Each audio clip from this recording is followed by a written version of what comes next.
You can watch some of those that you see out making a difference, and Angela Rye is one of them. So I want you to stand on your feet and let's put those hands together as I introduce to some and present to others Miss Angela Rye.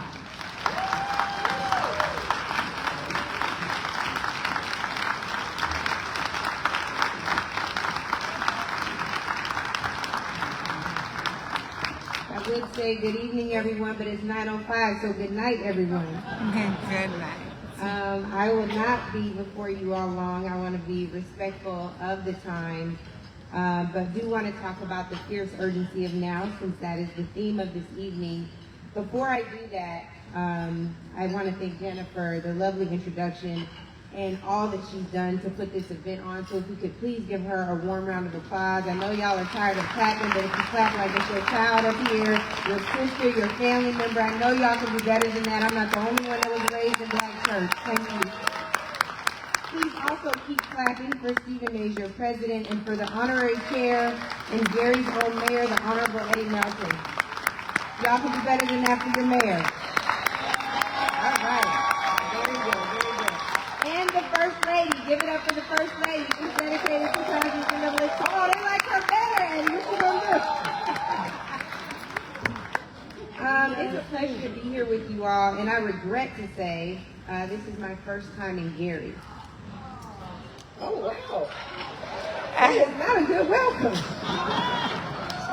I regret to say at my big age of 46, it's the first time I've been to Gary. I've been to Chicago several times, but despite the love that I have for the city, so maybe I got some points back, I hate that, now we're turning into a pep rally.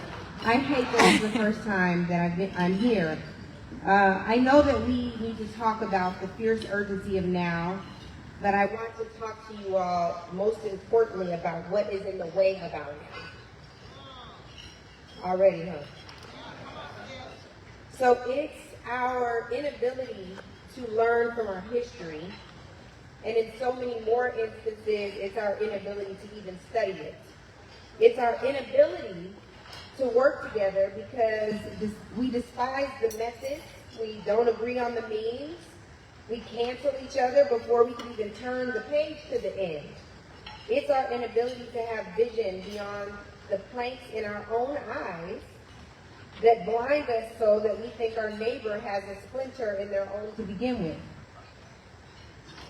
I guess I'm the only one to read the Bible in here. It's our inability to see beyond my way. My way or the highway mentality only works until you realize your fellow neighbor has the car, the other has the directions, another one has the keys, and still another has access to the destination. So much for my way. In order for us to fully understand the state of our people, the fierce urgency of this now, we have to also understand the state of this country we built. So I know that this is a nonpartisan organization, but I did not say that I was nonpartisan. So if it gets a little partisan, blame me and not the organization. I'm a lawyer. You can count on that. So the days of veiled threats and dog whistle racism is over. The days of corporate commitments to the tune of millions of dollars because Black Lives Matter, they do still matter, as was said earlier, but those days are long gone. The moral requirement to uphold the tenets of diversity and equity and inclusion, the first to go. Just yesterday, there was an all-out battle about the Coast Guard deciding to categorize swastikas and nooses no longer as hate symbols. They reversed course today, but I guarantee you every single day they're testing the limits to see how far they can go. In 1857, the Supreme Court of these United States said that a black man, Dred Scott, cannot be a citizen. In 2025, we are battling the same institutional, white toxic ideology as our citizenship and our humanity across the diaspora is challenged. We are gathered in a moment of decision, not a celebration, not a ceremony, but a reckoning. We are standing at the edge of an age-old question. Will we keep trying to fix what was never built for us, and by us, by the way, for free? Or will we build what we need for ourselves? We're not here to reflect. We are here to remember, to reimagine, to confront what is broken, and there's a lot broken, and to build what must come next. We are over 47 million strong in this nation. Black people born here, arrived here, brought here, from city halls to corner stores, from classrooms to county jails, from the ballot box to the border crossing. We are the spine of this country, the hands that built it and the pulse that keeps it alive. We changed the language, but the system stayed the same. We passed new laws, but the outcomes never shifted. We grew our representation, and they still treat us like we don't belong and invisible. And like our birthright, by our birthright, we aren't worthy to occupy the seats we bled, fought, and died for. And still they tell us, wait, not yet. Wait for justice. Wait for funding. Wait for someone else to build what we've always carried. Wait to live. We need each other because our destinies are inextricably linked one to another. This is a lesson that Reverend Frazier and 19 others knew all too well. Every year before the emancipation, Black people convened to discuss our freedom agenda. In churches, in community spaces, we commune to talk about the best way to pursue collective freedom and how we would never again be enslaved. When we actually attained what appeared to be freedom, the convenings came to a slow stop. There was no crisis, and therefore no need to mobilize around a collective agenda with a simple direct ask: freedom. After all, we were free, right? Unshackled but not truly liberated is how it is best described. But I wanted to learn more about what actually happened after the Civil War. So there's a 67-year-old man named Garrison Frazier. How many of y'all have heard of Garrison Frazier? Not enough. Come on, Gary, Indiana. All right. You're going to learn about him today. So Garrison Frazier was appointed as a spokesman for 20 Black ministers in a meeting with Union General William Sherman and Secretary of War Edwin Stanton. The group held a meeting on Thursday, January 12, 1865, which was requested by Secretary Stanton and was held in Savannah, Georgia. The Secretary had General Sherman host this meeting, not because some Black people had yet to be informed of their 2-year-old emancipation, but because several Black people in search of real freedom were just killed and some recaptured in the Ebenezer Creek Massacre just a few weeks prior. They always get close to our freedom around crisis, y'all. NAACP wrote a magazine about it. Look it up. The meeting was the first documented opportunity for Black people to state their agenda and make it plain since the Civil War ended. The meeting's purpose was for the ministers to answer for Sherman and Stanton, what do you want for your people? They had to answer 20 questions about what they were going to do with their freedom, as if we owed them an explanation. Historically, the Black church was a place for abolitionists to organize, for our community to gather, and to determine what is in our best interest going forward. Stanton and Sherman were made aware of this fact, and therefore had these educated, free Black ministers advise them on what should be true for our freedom post-emancipation. Our freedom and liberation were literally on the line, our future ability and power to do on our own the way the ancestors had done without pay or regard for many a plantation owner. For 4 days after that meeting in Savannah, because of the advocacy, discipline, and collective power, them understanding the fierce urgency of now, that power of those 20 ministers, Black people saw the realization of Special Field Order Number 15 on January 16, 1865, which stated, by the laws of war and orders of the President of the United States, the Negro is free and must be dealt with as such. The order redistributed the roughly 400,000 acres of land owned by Confederates to newly freed Black families in 40-acre segments. This order wasn't signed because Abraham Lincoln, General Sherman, or anybody else wanted to atone for their sins to enslave people or level the playing field. But the field order was designed simply to punish the Confederates economically. The concept of 40 acres and a mule came from a later order authorizing the Army to loan mules to black people settling the land in the South. When Andrew Johnson, not Jackson, Johnson, became president, he was impeached for racism, I digress, after Lincoln's assassination in the fall of 1865. He overturned the field order and returned our land to the same Confederate slave owners who had just lost the land once again, leaving us liberated without economic freedom. So we are free but have no means. Where exactly did that leave us? Where does it leave us now? That we still are not made whole. We still don't have 40 acres, and we definitely ain't got no mule. Are we free? I didn't even know that was a call and response, but I agree. What does this history lesson from 1865 have to do with right now? Because we must learn from our history. They laid the groundwork for setting an agenda, and because we have come far, but we haven't come far enough. Because we are literally fighting for the right to live and to live abundantly, free. While we can't talk about agendas without talking about the 1972 National Black Political Convention right here in Gary. I studied that agenda. I talked to past delegates. I asked what went wrong. I wondered why it fell apart. I still wonder and worry about that. It is still what is in the way of our now in this moment. Purity tests. That if we're honest, we can even pass ourselves. Hello, lights. The lack of spaciousness and grace for multiple means to the same exact end goal. Mayor Richard Hatcher became mayor amidst the most critical time in our nation's history for black civil rights in 1967.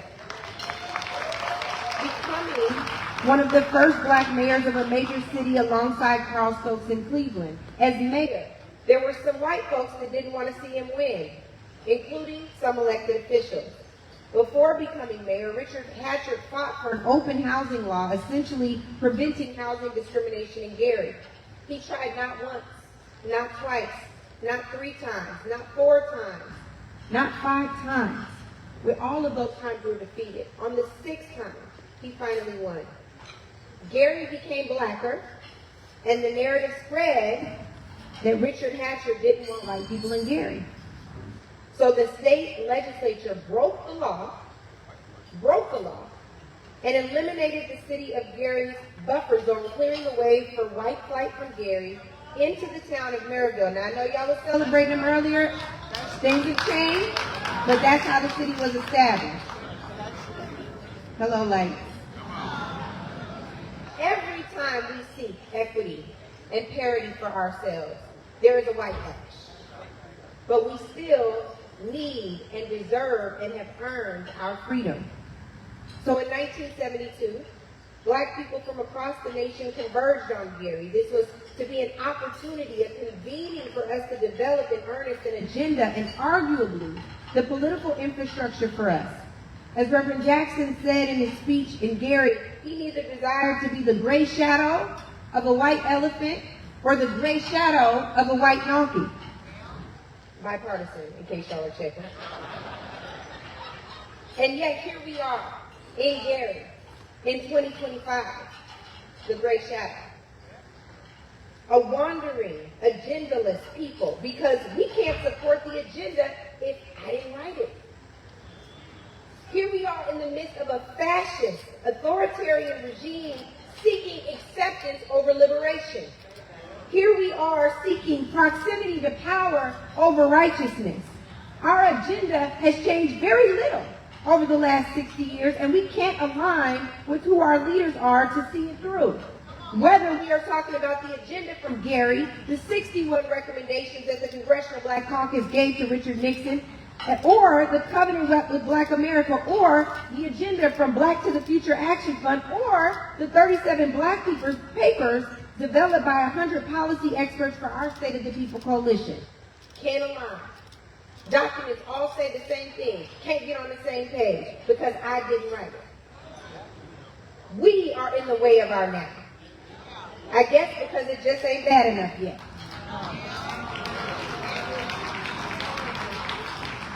More than 90,000 of your sisters, black women, lost their good government jobs in 1 month. Our immigrant siblings, some who are citizens, are being terrorized on the streets. Our books banned. Civil rights divisions in the federal government being shuttered all throughout the federal government. But I guess it's not bad enough yet, and we are still in the way of our now. Healthcare subsidies will skyrocket in just a couple of months. Our friends and family members who rely on Medicare and Medicaid will be sacrificial lambs. And don't get me started on the hungry.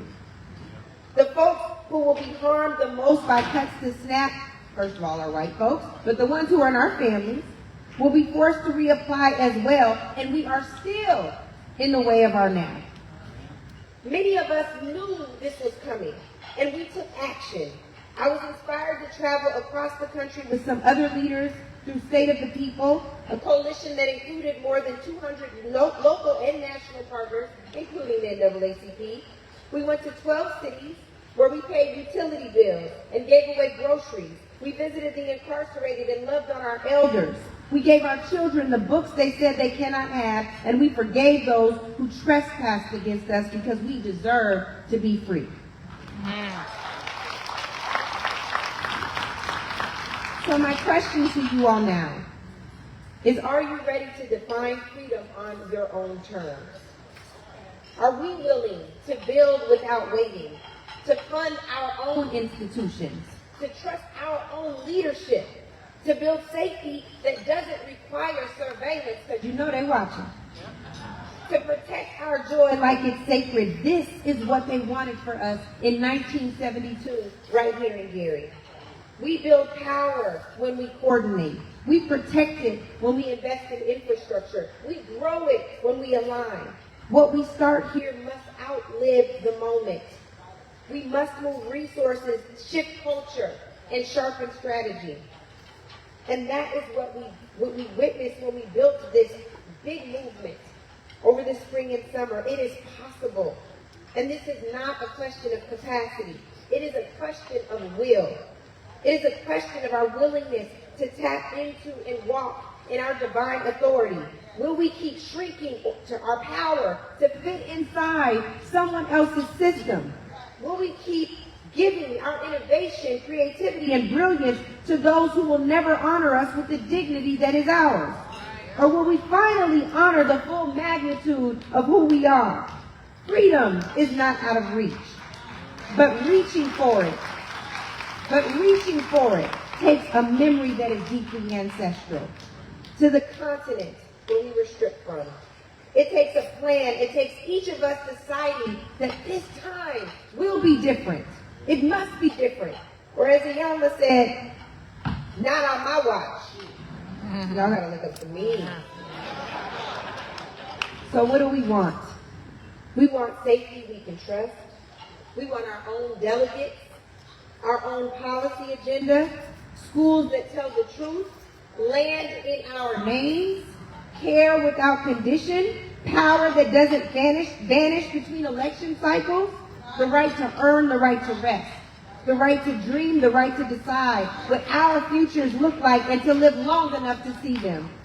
But wanting is not enough. We must not get in the way of our now because, yes, the urgency is fierce.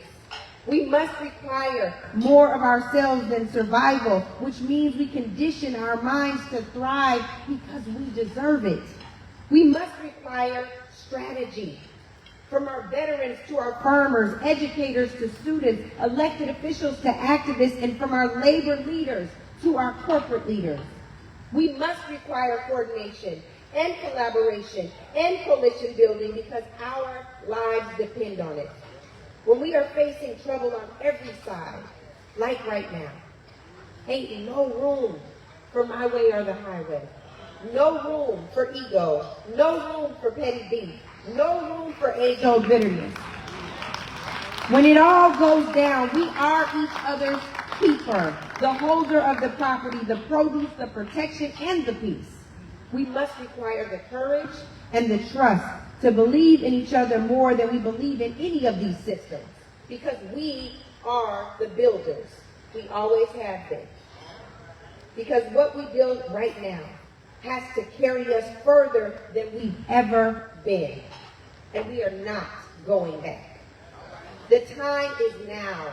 The time is right now. It's the fierce urgency of now. We are now. It is our time. All power to the people.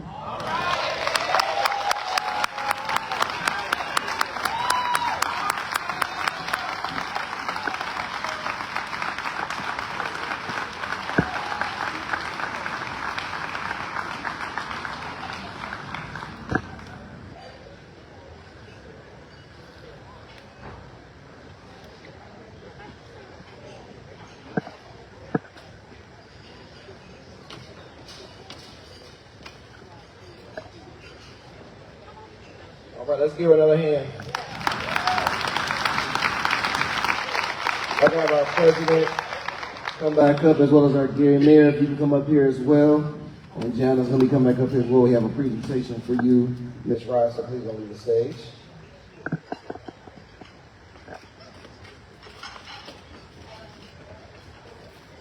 Didn't we enjoy Miss Angela Rye? We appreciate her celebrating with us, celebrating our life members here at our life member banquet gala. But we just want to say we appreciate you. Thank you for all that you do for justice. And we have this award for you. And Steve, would you like to read the award? She is the recipient of the Merlin Everest Williams Award, presented to Angela Rye for your activism, advocacy, and social justice. Congratulations, Ms. Rye. You can do better than that. Let's give her another hand.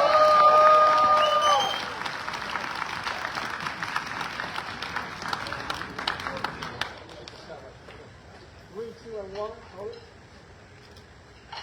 Hold it. Let's do one more. 3, 2, and 1. Last one. 3, 2, and 1. Got it. Take it. Hold it. Hold it.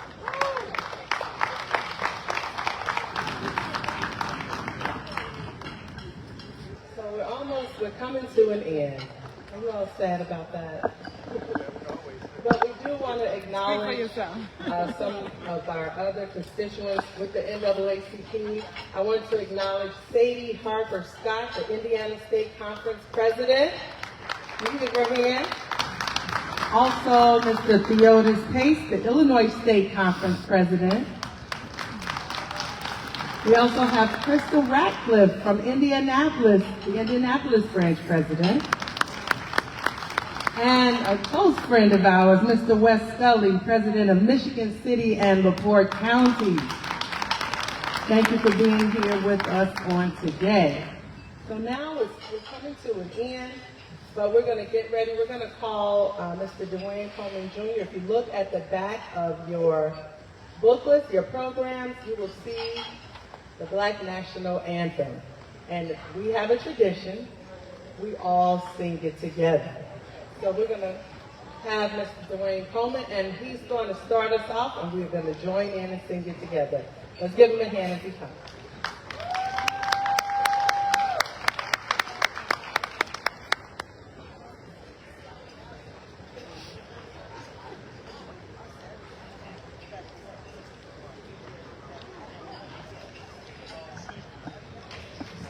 Y'all look absolutely fantabulous out there. Just wanted to let y'all know. I'm going to sing it first, and then when we go on the second round, I want you all to join me. Is that all right?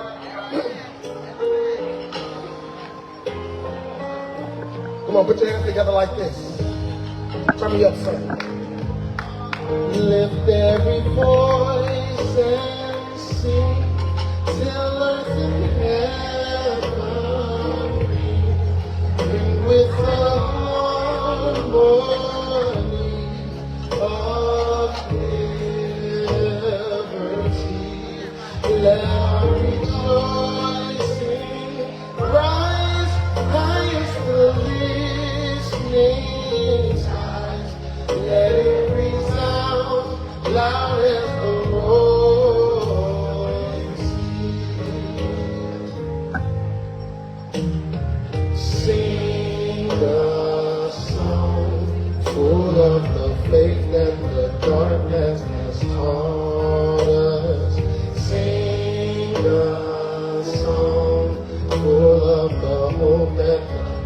season has brought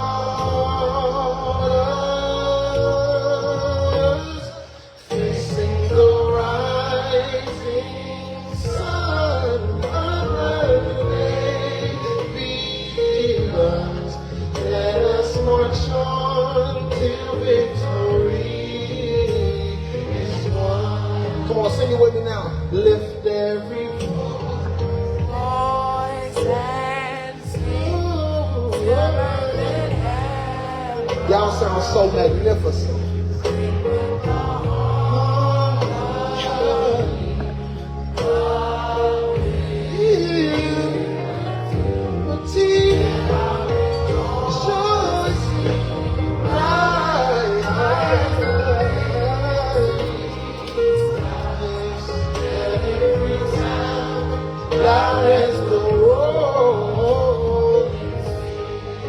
Come on, everybody, sing it real loud. Say, sing. Yes. Sing a song.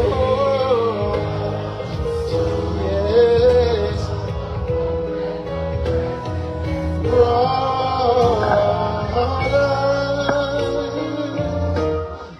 Facing the rising sun above.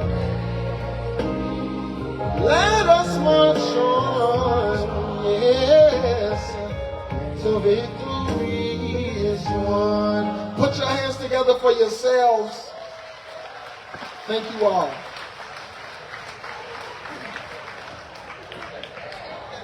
Great job, Dwayne. I want to say congratulations to two new life members, Kelvin Pennington and Ryan Jeffries, for a life membership, silver life membership. Congratulations. I want to let everybody know, a lot of you all who want to get your memberships, the committee will be back at the table. You can sign up out there. When it's time to party, all Kappas to the stage. DJ, you got, hold it, you're not done.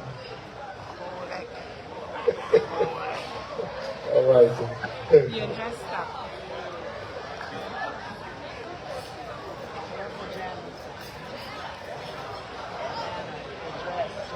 So I want to say we want to acknowledge Kelvin Pennington and Ryan Jeffries for becoming new life members tonight. All right. We're hoping we have 48 more. So,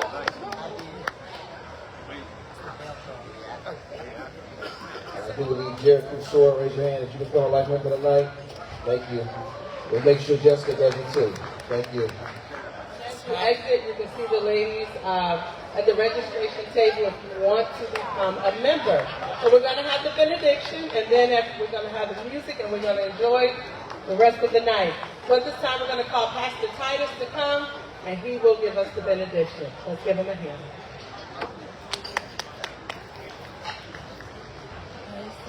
Let us pray.